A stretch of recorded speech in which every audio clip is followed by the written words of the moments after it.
Assalamualaikum warahmatullahi wabarakatuh. Selamat siang guys. Di hari Jumat semoga kita dalam lindungan Allah Subhanahu wa taala.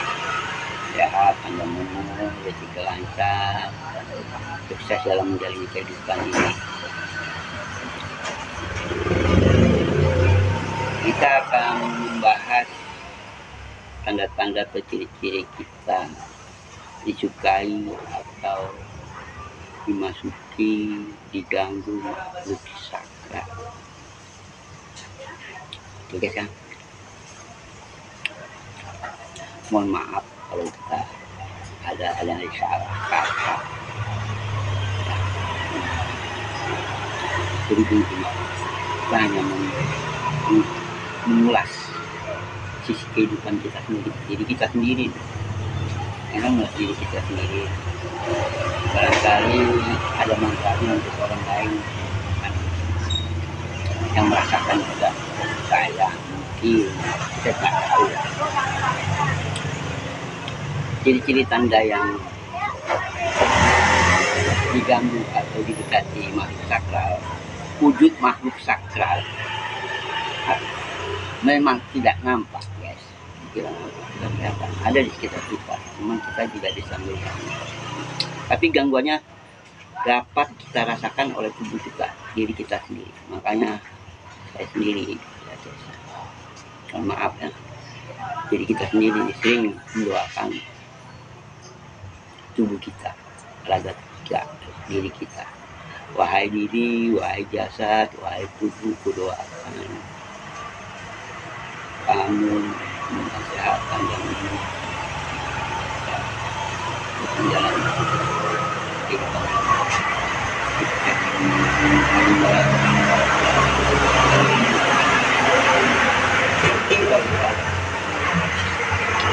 doa pada orang yang tapi bagi yang beragama lain tidak sesuai dengan doa masing-masing. Kita mendoakan diri kita, mendoakan diri kita agar sehat. Kalau udah sakit kan ujung-ujungnya repot ya guys ya. Yang disalahkan di tubuhnya, kalau tubuh ini di dalamnya banyak sekali macam-macam. Itu bukan yang kita omongin aja kita Islam ini nggak nampak ya kan, tapi kan ada jantung, ada hati, ada batin, ada kalbu, ada roh, ya kan berdua kan gitu. Jadi satu kesatuan. Jadi tubuh kita ini harus selalu sehat. Kalau kita nggak sinkron, tubuh kita ini nggak sinkron dengan yang ada di dalam tubuh kita kan mudah sakit. Nggak mudah sakit kalau kita nggak sinkron dengan tubuh kita. Yang kita harus sinkron lah. Seperti HP, sinkronkan kontak. Inilah tubuh kita, sinkron. Jadi kita ini sinkron dengan tubuh. Ya kan? Dan kita beraktivitas mencari rezeki lancar, sehat, kan itu sukses. Makhluk sakral itu masuk melalui aliran darah. Aliran darah dari ubun-ubun hingga kaki. Bisa juga dari otak, bisa juga dari mata, dari kuping, dari hidung, dari mulut, dari tangan, dari kaki, ya seluruh tubuh lah. Itu makhluk sakral. Kalau udah menguasai tubuh kita, makhluk sakral udah menguasai tubuh kita. Yang ada yang makhluk sakral yang baik, ada yang nggak baik. Nah, ada energinya yang positif, ada yang energinya negatif. Bagaimana kita bisa menghilangkan energi yang negatif dengan energi yang positif? Ini satu cara ya, kita mendekatkan diri kepada Allah Subhanahu wa taala. Juga doa, membaca Al-Quran di bagian beragama Islam dan agama lain masing-masing dengan caranya masing-masing.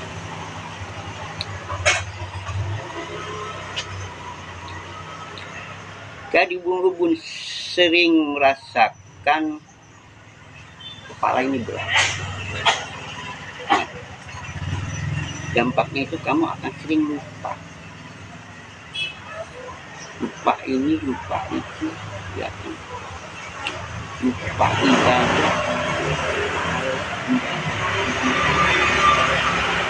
kerja, kantor, maupun di rumah, malas bangun pagi, subuh, dengar azan, malas bangun. Itu namanya kita benar-benar kita misalnya ya guys ya. Nah, otak kita sering error, berpikir lambat, ya. Sering pikiran kita itu terlalu negatif, mudah tersinggung, mudah marah-marah, mudah mencaci maki, membenci. Itu pikiran biasa dalam kehidupan. Itulah makanya kita harus bisa kita hindari yang sifat-sifat membenci, marah-marah. Kita hindari agar kita sehat. Di hidung guys ya, sering kita mengeluarkan cairan atau ingus yang berwarna putih, kadang-kadang cair, bisa juga dari mulut bisa mengeluarkan lendir atau reak berupa putih. Hidung, mulut mengeluarkan cairan-cairan putih, mulut sering keluar dahak reak warnanya putih. Beda dengan reak-reak yang warnanya coklat apa itu ciri-cirinya kita sedang kena gangguan malu sakral. Jadi hidung itu mungkin enggak kesudahan, minum obat lama prosesnya. Dengan satu cara untuk menangani hidung pilek atau ingusan yang berlendir putih itu dengan kita berwudu atau dengan air. Kita sering, kalau kita sering ibadah sholat kan timbul kita sering menghirup air ke hidung, ya kan? Memang terasa sakit, nyeri kepala, tapi itu hanya sekejap. Tapi prosesnya hidung itu akan terhenti, cairan ingus putihnya itu akan berhenti seketika juga. Dan bersamaan dengan reak yang ada di mulut.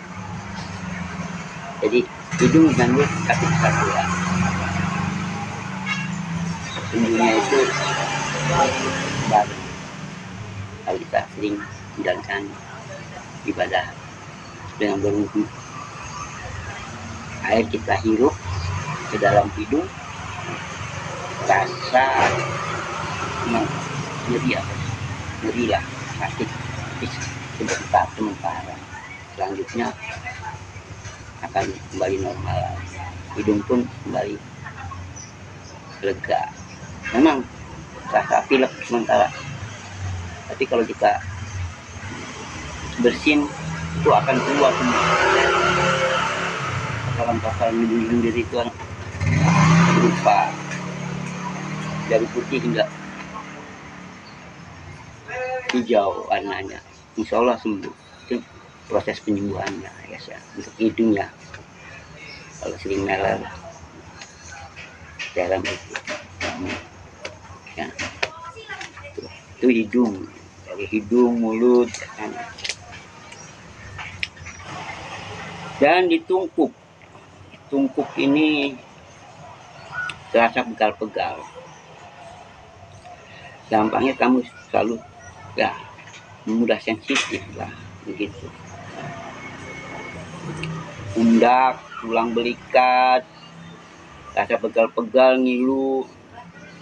Walaupun kita beli obat, minum obat, memang semua tapi sementara nanti ya kumat lagi begitu. Kalau enggak kalau sampai parah repot ya. Sebagian juga kemudahan ya dari pundagus pinggang ya.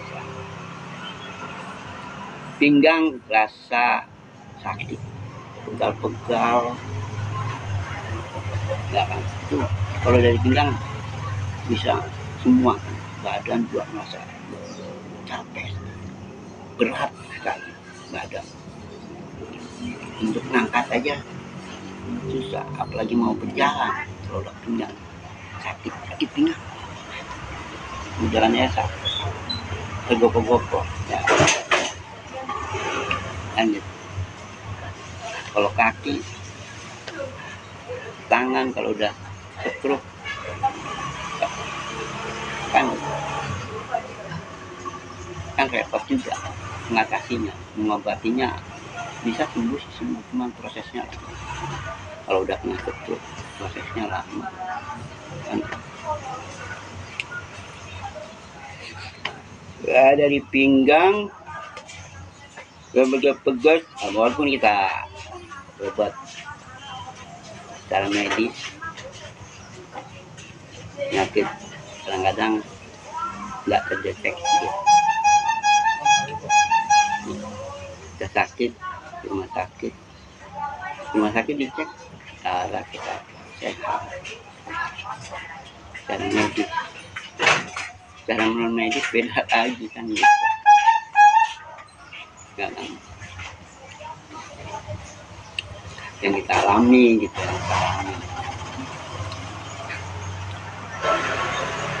Terus perut guys, perut. Ini perut ya, rasa bagaimana ya, rasa ditusuk-tusuk. Pernah mengalami perut rasa ditusuk,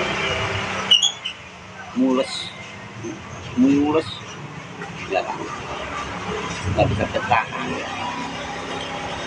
sering buang-buang air kecil.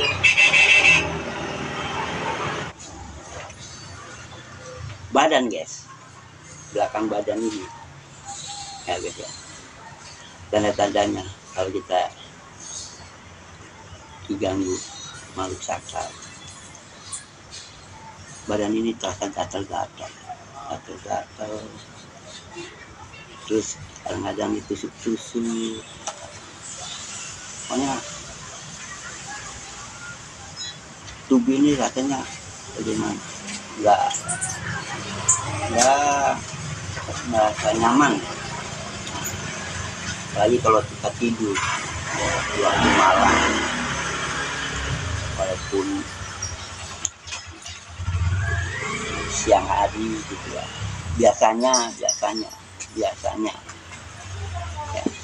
biasanya kita tidur di waktu malam itu nggak bisa tidur karena ada yang mengganggu di badan kita, khususnya di belakang. Kadang ada yang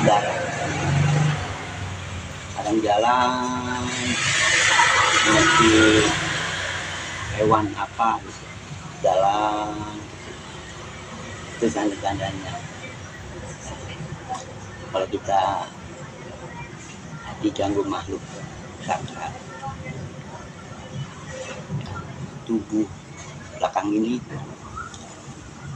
terasa gatal-gatal, sangat gatal.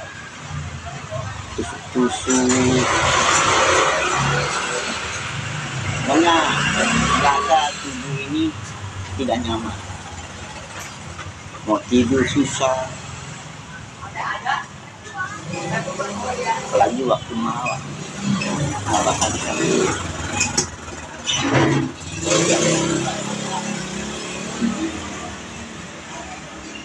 nyamuk banyak,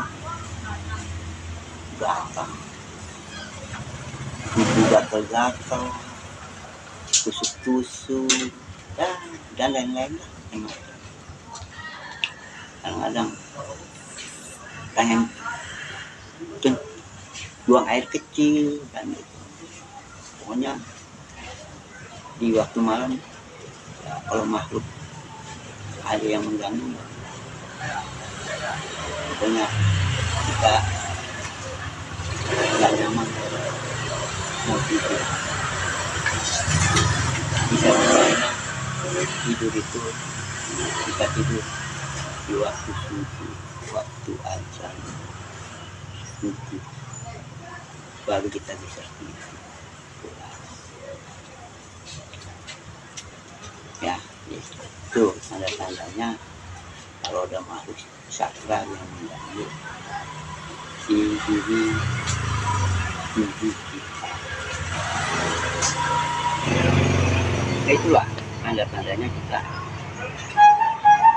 sedang dirasuki atau dimasuki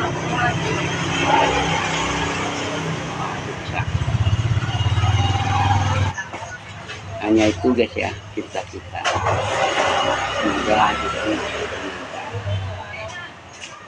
untuk menghindari dari gangguan-gangguan makhluk sakral yang tak mengangkat itu,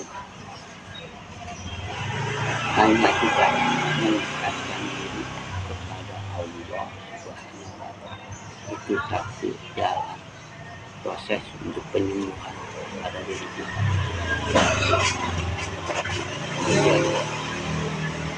Kita tinggalkan ibadah, membaca Al-Quran,